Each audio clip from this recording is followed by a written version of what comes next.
It's real. It's real. You know the deal. You know the deal. Come on. Hey, it's Shanté. And I'm Natalie, and welcome to What's the Deal, a podcast powered by the Norfus Firm. At the Norfus Firm, we solve people problems. We work with employers all around the world on HR and DEI issues. So today, we, or at least for this episode, you might not see some of the fun, jokey jokes that we usually have because we're really approaching a serious topic today.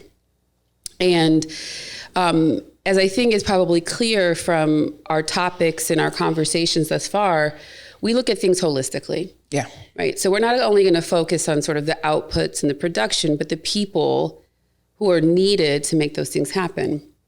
And it feels like, you know, we're constantly being punched in the gut with these tragedies in the US, right? And most recently, as of the time we're recording this podcast, the tragic murder of Tyree Nichols. Before that, and during a time when, you know, Asian Americans were celebrating the Lunar New Year, folks are dying, being shot. Yep. And the reality is that we experience those things and we're still expected to show up and be productive members of society. And when it feels like you're constantly being punched in the gut, how can you really realistically expect to be okay at work? Which we've had the opportunity to hear from many employees that we've talked to over the past several years. And we've been able to do that because we have clients who are willing to hold space for their employees to process these like incredible tragedies. So what's the deal with holding space? The workplace has changed. You know, we talk about this a lot in a lot of our episodes where post-pandemic, that summer where there were a lot of social justice issues, where George Floyd was murdered. Since then, and actually before then, but really that was kind of like this inflection point that happened. We were at home, again, because of the pandemic, like we were really forced to deal with some really deep, serious things. We didn't have an escape. We didn't have sports. We didn't have, concerts, the normal distractions where people can kind of check out and not have to deal with the realities of life, and not just our own lives, but the collective human experience, right? And so, we had to deal with it. We had to face it, and we were also expected, to your point, to still perform, to still show up, do our jobs, do all the things as if those things aren't happening. Right. And we're human. Like we are wherever we are. That's where we are as a whole being. And so, going to work doesn't mean that we still aren't processing what we've seen or what we've heard and everything that's out in the world. That's not just a switch that people can turn off and now I got to put this hat on. Or maybe at one point that was like the coping skill or mechanism, again, because you're going into an office, you're physically changing your location. But during that pandemic and since then, you're in the same space. You're dealing with all these things in the same space. And so, the workplace employers have had to adjust. Yes.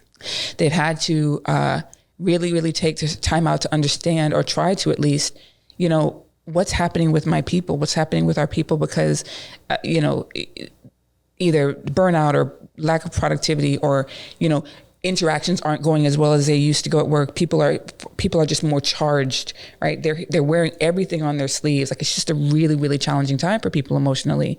And so they had to address it. They didn't have a choice. Well, people can choose not to, obviously, but those who are really trying to work on cultures of inclusion, really centering the DEI work, they understand that it takes, they have to understand their employees' experience.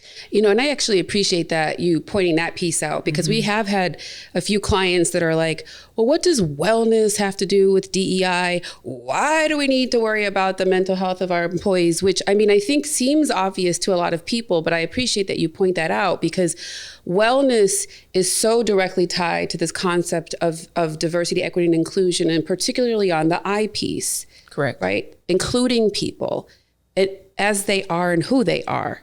Right. So if you are suffering emotionally and you are suffering mentally because you see people who look like you being slaughtered at any given moment, that is going to impact how you walk into the workplace. And as an employer, because things have changed, as you mentioned, you do, unfortunately, fortunately, not good, bad, right, wrong, have to account for that. You do. Because we did have, I actually use this example a lot because it's so fascinating how your mind and your perspective evolves. I used to teach SAT classes when I was in college and law school. And I would teach in schools that were really underperforming on a lot of stats. And so there were points at time where I felt like I could be most impactful to the students by just offering some life experience tips, right?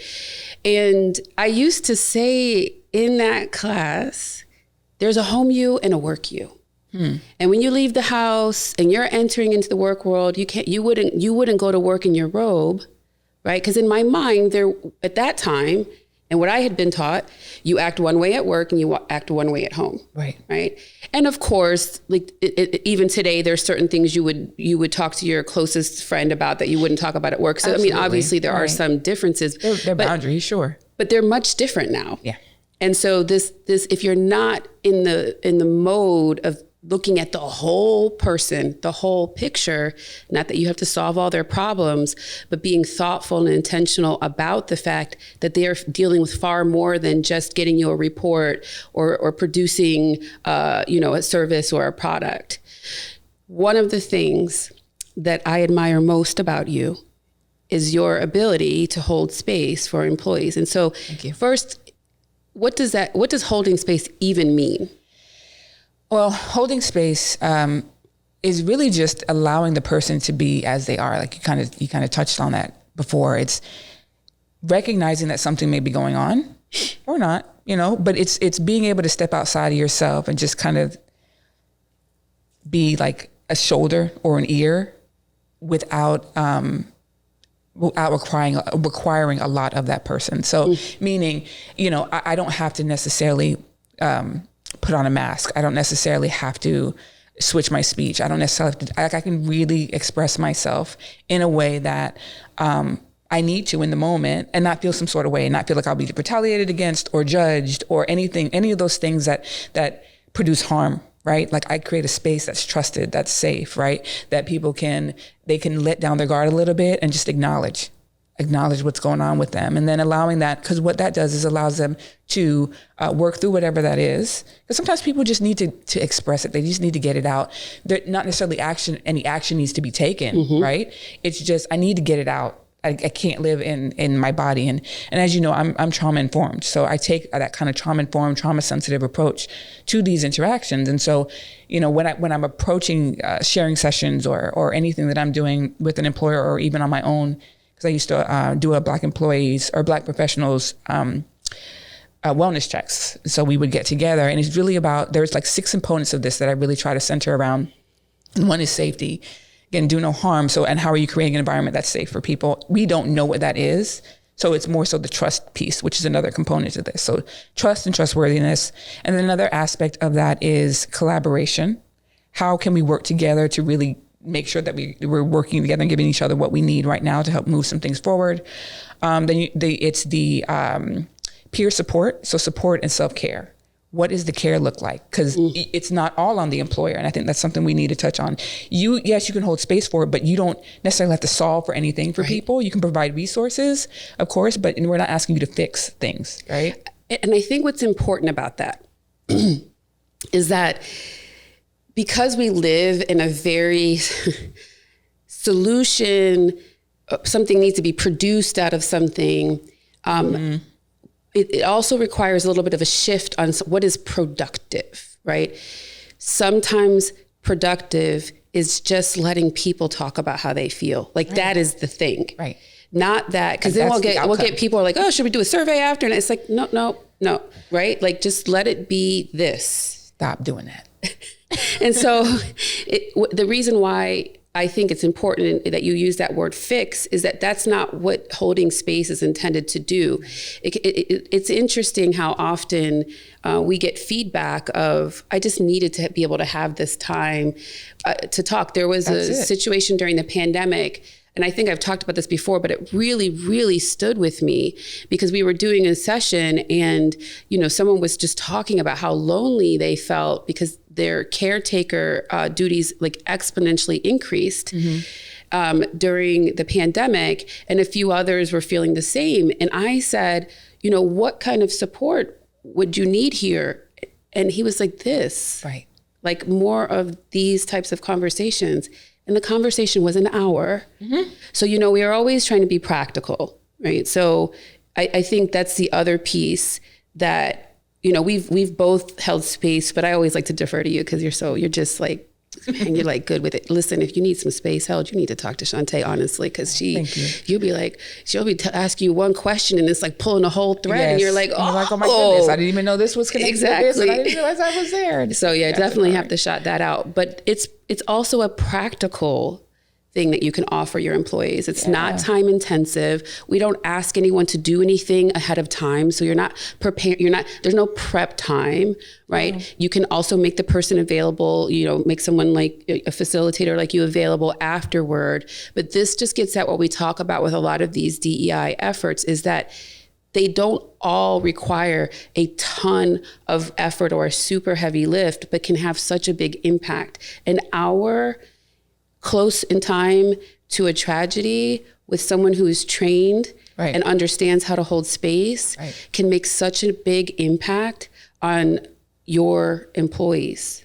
Right. I mean, it's allowing people to share their experience and their voice, which is we have two more. So it's the voice and choice, being able to feel empowered.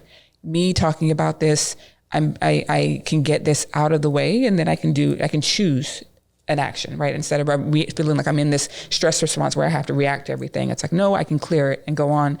And the last one is, when you're holding space, is to really make sure that you're mindful of what else is there, what else is present. So there may be cultural things that show up based on whatever's happening. There may be historical things. There may be generational things that show up in people's lives and how they respond to whatever's happening. And that's indicating the response that they're having to that, like why they're showing up. And you're like, wow, you are really having big emotions or big energy around this thing. You may not necessarily understand it, right?